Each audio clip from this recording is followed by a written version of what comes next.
پیارے دوستو، یہ واقعہ آج سے تقریباً 3300 سال پہلے پیش آیا تھا۔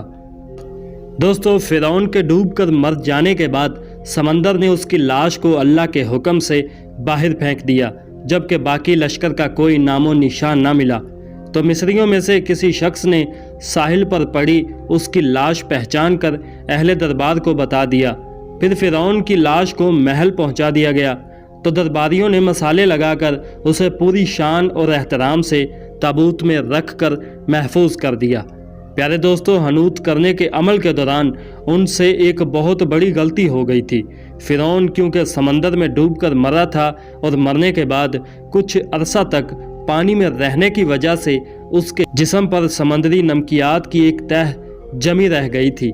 اب مصریوں نے اس کی لاش پر نمکیات کی وہ تہ اسی طرح رہنے دی اور اسے اسی طرح حنوط کر دیا۔ وقت گزرتا رہا، زمین اور آسمان نے بہت سے انقلاب دیکھے جن کی گرد کے نیچے سب کچھ چھپ گیا، حتیٰ کہ فرعونوں کی حنوط شدہ لاشیں بھی زمین کی تہ میں چھپ گئیں۔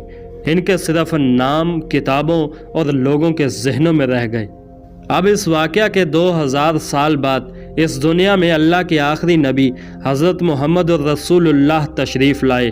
ان پر نازل ہونے والی آخری کتاب میں اللہ نے فرعونوں کے قصے بڑی تفصیل کے ساتھ بیان کیے گئے تھے، اور اسی سلسلے میں اس فرعون کا جسم محفوظ کرنے کی بابت آیت بھی نازل ہوئی تھی، جس کی سچائی پر سب اہل ایمان کا پختہ یقین تو تھا، لیکن وہ سمجھنے سے قاصر تھے کہ اس خدائی کا دعویٰ کرنے والے کی لاش کہاں محفوظ کی گئی ہے اور کیسے اسے عبرت کا نشان بنایا جائے گا۔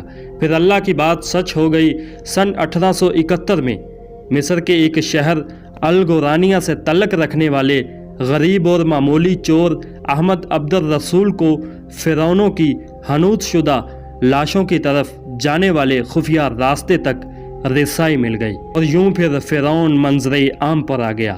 اگر آپ کو ہماری ویڈیوز اچھی لگیں تو آپ ہمیں فالو اور سبسکرائب کریں۔ ملتے ہیں پھر کسی اگلی ویڈیو میں، تب تک کے لیے اللہ حافظ۔